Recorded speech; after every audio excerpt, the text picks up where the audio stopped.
अगर आप इन्वेस्टमेंट के बारे में सोच रहे हो और आप चाहते हो क्या कि आपको रिस्क भी ना हो, आपको मार्केट भी ना देखना पड़े, लेकिन प्रॉफिट कैसा हो, म्यूचुअल फंड की तरह। क्योंकि म्यूचुअल फंड में क्या होता है कि आपका प्रॉफिट किस तरह से आता है कि आपको है ना कोई टेंशन नहीं, लॉन्ग टर्म में आपका पैसा अच्छा खासा ग्रो हो रहा है। सेम उसी तरह से आपको एक इंडेक्स फंड होती है जिसमें आप अपने पैसे को सेफ रख सकते हो।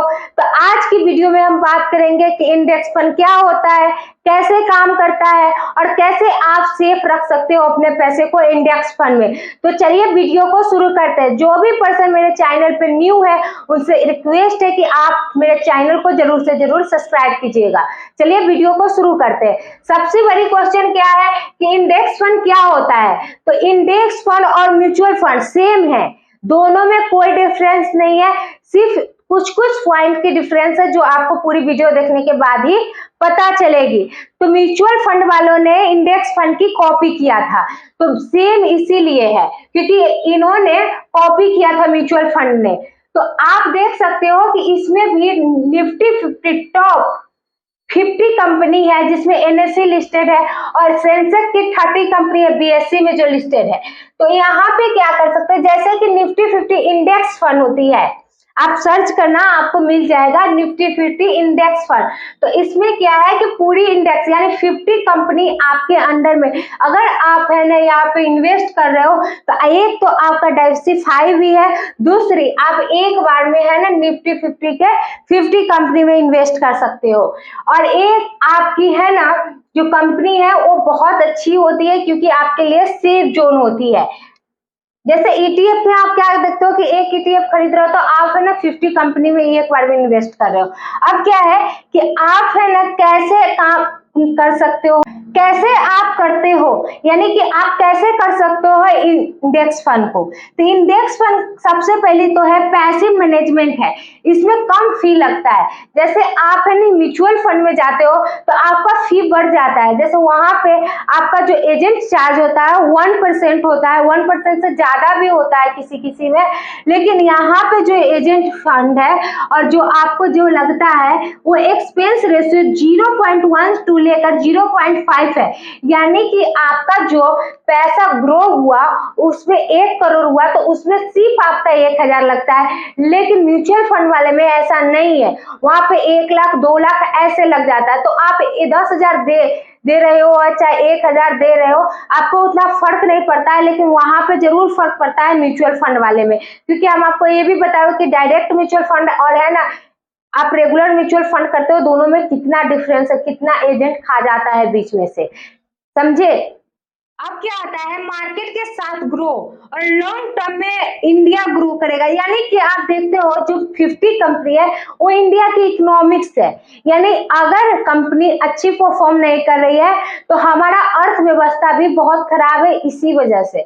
तो आप देख सकते हो कि यहाँ पे ग्रो करना बहुत आसान है, इसीलिए रिस्क कम है क्योंकि यहाँ पे ऐसे वैसे कंपनी को नहीं जोड़ा जाता है।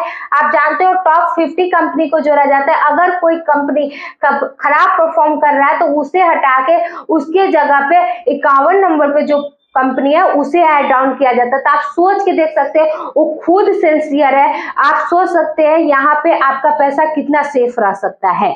तो अब आती है क्या कि आप क्या कर सकते हो, यहाँ पे कितना सेफ है, इसे सेफ क्यों कहा गया है। तो आप देखो सबसे पहले तो हम बता दें कि ये डाइवर्सिफाई है, आपको डाइवर्सिफाई भी करने नहीं आता है, किस स्टॉक में हम डाइवर्सिफाई करें, ऐसा तो नहीं है कि यहाँ पे हम किए और वो स्टॉक खराब निकल गया। तो यहाँ पे खुद डाइवर्सिफाई है, 1 या 2 स्टॉक नहीं, यहाँ पे पूरी मार्केट ही पैसा है। यानी कि यहाँ पे 1-2 स्टॉक नहीं रहती, यहाँ आपको पहले बताया 50-30 ऐसे होती है। दूसरी कॉस्ट इफेक्टिव एक्सपेंस रेशियो बहुत कम है, जो ऑलरेडी हम बता चुके हैं कि एक्सपेंस रेशियो बहुत ज्यादा कम है जहां म्यूचुअल फंड के बराबर में नहीं है। अब 10 साल की इंडेक्स फंड लेते हो तो 12 से 14% रिटर्न इसने दिया है, ऐसा नहीं है कि नहीं दिया है, दिया है तो बता रहे। आप म्यूचुअल फंड भी लेते हो तो आपको 12 से 15% दिया जाता है, आप इंडेक्स फंड भी ले रहे हो तो आपको 12 से 14% दिया जा रहा है। लेकिन इसमें क्या है कि आपका जो एक्सपेंस रेशियो यानी कि आप जो लगाते हो एजेंट के थ्रू लगता है उसका रेशियो देखिए बहुत ज्यादा कम है। यहाँ पे आपका डाइवर्सिफाई किया जाता है, यहाँ पे मिड कैप, लार्ज कैप, ये सारी चीजें नहीं होती है, जिसमें आपका पैसा कहीं मिड कैप में लग गया तो और ज्यादा दिक्कत है, लार्ज कैप में लग गया तो कम रिटर्न्स है, यानी ये सारी झंझटों से आप मुक्त रहोगे। अब आती है आपकी सबसे बड़ा ऑप्शन कि हम कैसे करेंगे। इंडेक्स फंड के बारे में तो हम जान गए, लेकिन स्टार्ट कैसे करेंगे। तो सबसे पहली बात आपको एक डीमेट अकाउंट खुलवानी पड़ेगी, आप डीमेट अकाउंट खुलवाइए। दूसरी, वहां पे आप है ना कोई भी एसआईपी को चूज कर सकते हैं, जिसमें लमसम कर सकते हैं या एसआईपी को कर सकते हैं। एक क्लियर हो गई। दूसरी, आप 100 रुपए से भी शुरू कर सकते हैं। यहाँ पे ये नहीं कि आप 1000 से ही कर सकते हैं, 500 से ही कर सकते हैं, ऐसा कुछ भी नहीं रखा गया हुआ है। आप 100 रुपए से भी स्टार्ट कर सकते हैं और अच्छा खासा आपको रिटर्न्स मिलेगा। और लॉन्ग टर्म रखिए, कम से कम 5 से 10 साल, क्योंकि ये भी आपको कहे ना म्यूचुअल फंड की तरह होती है, तो ये भी आपका लॉन्ग टर्म में ही गेन होगा। तो इसके लिए आपको कोई भी क्वेश्चन हो कि इंडेक्स फंड में हमें क्या करना चाहिए, क्योंकि ये बिगिनर्स के लिए बहुत ज्यादा अपॉर्चुनिटी हो सकती है, क्योंकि आप रिस्क नहीं लेना चाहते हैं, आप सोचते मेरा पैसा सेफ रहे, तो ये सारी चीजें ये अफोर्ड करवाती है।